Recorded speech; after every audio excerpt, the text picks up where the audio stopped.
Yo, what's up YouTube? Ayun, magandang gabi po sa inyo dyan.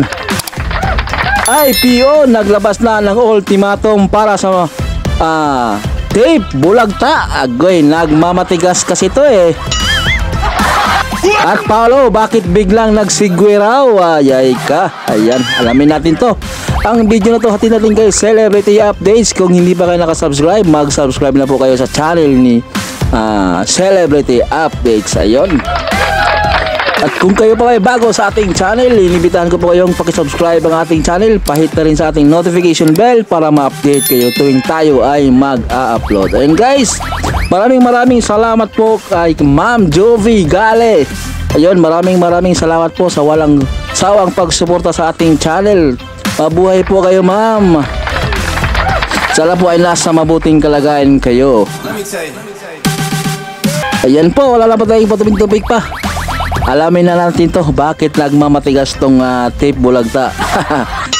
Pasok! January 2024. Oh my gosh! So, ibig sabihin ba nito, ang Itbulaga ng Tape Incorporated ay hanggang December 31 na lang ba nila pwedeng gamitin ang titulong Itbulaga. Kung sa baga pa, binigyan na ng hatol. Buti nga.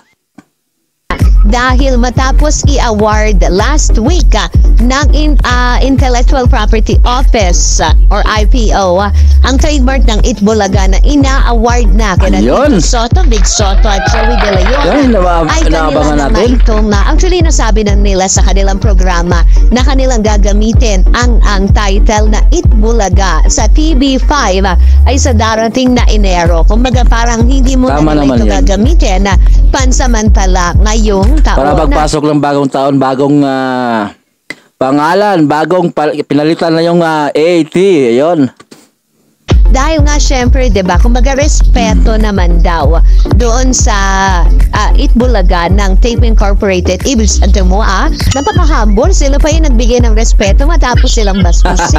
'Di ba? Nakakaloka 'yun. Pero yun na nga. Kumbaga ibibigay nila ang respeto na magamit ng Tape Incorporated hanggang December 31 ang trademark ng Itbulaga para magpatuloy sa kanilang programa. At napansin nga ng mga netizen parang, alam mo yun, this past few days, even nung Saturday, ay para bagang Paulo Contis daw, ay medyo bumait-bait na ang kanyang pananalita kumpara nung nakaraang Martes matapos na ilabas ng IPO ang kanilang desisyon. Alam naman niya, dalawang beses pa naman na binasura. Ayan. Na kinakansela nila ang trademark sa Tape Incorporated at ina-award na nila ang titulong Itbulaga sa TVJ. So ibig sabihin niya napagpurang sulong na. Matapos kasi batikusin si Paulo Contis matapos siyang maghayag na hindi pa nga daw legal ang lahat. Oy, nakakaloka yun. Hindi pa legal.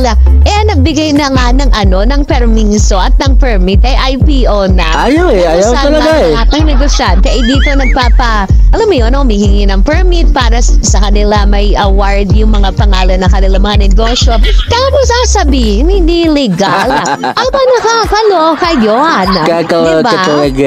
Pero yun na nga, diba, mga messages. Diba? Ay talaga nga naman very happy ang Dabarcats, ang legit Dabarcats. Sa wakas, ang masaltagal ng paghihintay nila ay nakamitin nila ang hustisya na para sa kanila. Ay di ba? Siyempre masaya mga Dabarcats team na kahit pa paano, ito nga lang yung munting, alam mo yun, munting regalo na lang na pwede nilang ibigay sa isa't isa. At kung mapapansin nga natin, di ba, hindi na rin nagsasalita ng kung ano na salita. Ito nga, hindi laban sa Tape Incorporated matapos na nilang matanggap ang pinal na desisyon na, alam mo yun, sila na ang pwedeng gumamit na lehitimo ng titulong Itbulaga. O, diba? Nabulaga talaga ang lahat na nakakaloka. Pero yun na nga, diba? Kasi sabi nga ng ilan, medyo bumaita nga itong si Paulo Contis dahil sa kanya mga litanyahan na ngayon ay para bang sinabi niya sa kanya mga salitaan daw daw ha, ay para bang patuloy silang magbibigay ng kasiyahan na kung magpapatuloy man ang kanilang programa or magtatapos man ito or magpapalit ng titulo, ay sama-sama pa rin natin papakatutukan yan under GMA 7. O, dapat ganun humble. Diba? Hindi yung tipong tapang-tapang. Yan kasi alam naman na natin na tapos na, kumbaga sa boxing na pero hinayaan pa naman din ng kampo ng TVJ na kadis, diba sabi nila mag-aapila pa sila, then go, diba? You all have the right na umapila sa kung saan man, diba, para dyan sa iyong claims, diba? Pero sa kanila, sa ngayon masaya sila dahil last sa kanila na ang titulong Itbulaga.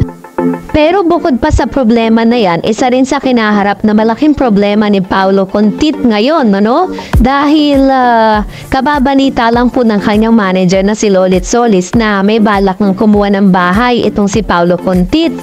Pero dahil po sa kanyang mga ginawa at syempre isa rin siya sa mga nangangamba kung tuloy-tuloy ba ang kanilang trabaho dahil naglalabas na ng ultimatum hanggang December 31st na lang at may pag-urong na nga hindi na po nila itutuloy yung kanilang apila. Kasi the more na nag-aapila sila, mas malaki po yung ginagastos nila. So mas magandang desisyon yan na ginawa po nila. Yan yung pinakamaganda nilang gawin. Wag na silang magmalaki sa tao kasi kahit anong pilit nila hindi sila magugustuhan ng tao. At dahil dyan, narito naman ang ilan sa mga komentong napili po natin. Magre-react lang tayo sa ilan sa mga komento ninyo patungkol po dun sa ating last update. Magbasa tayo. Unahin natin ang komento ni Egay Talas. Dapat kasi patayuin ng tape ang rebulto si Paulo Contit dyan sa harapan ng studio para may maiiya ng mga tao. Ayaw ka. Ayun. So ito naman po yung komento niya patungkol dito sa bagay na ito. But at least, diba, sabi naman po ni Dulce Crisostomo, wala tayong magagawa. Minabayaran si Paulo sa spokesperson ng tape.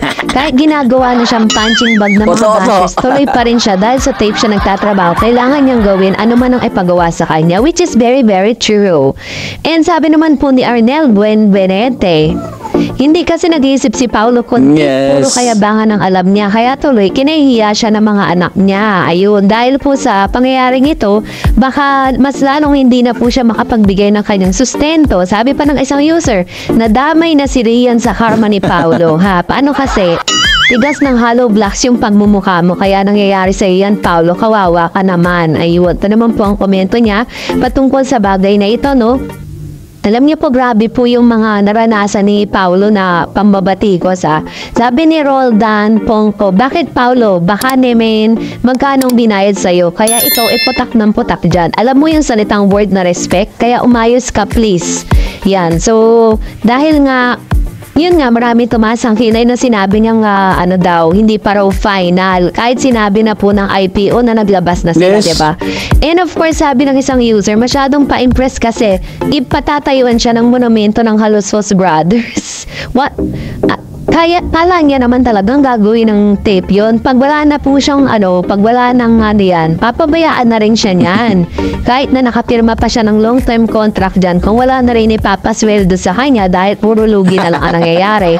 Sabi naman ni Lolita T, okay lang sa kanya na mag-boycott dahil may Itbulaga generic. Siya baka malaki ang kita niya. Dito, pag nansara na ito, paano nilalangaw ka na sa movie? Ano balita? Bago mo, chika babes. Ayun. So, ayun. May updates na tayo sa IPO. May ultimatum na ang tape para sa kanilang ginamit na pangalan na Itbulaga. Yoy ka, hanggang December 31 na lang. Ayun, celebrity updates po guys, nasa description lang po ang kanyang channel. Kung hindi pa kayo nakasubscribe, i-subscribe nyo na ang channel ni Celebrity Updates. Ayun, at kung kayo pala ay bago sa ating channel, pag-subscribe naman at pahit na rin sa ating notification bell para ma-update kayo tuwing tayo ay mag-upload. Hanggang dito na lang, hanggang sa muli, mabuhay po kayo. Ingat lagi.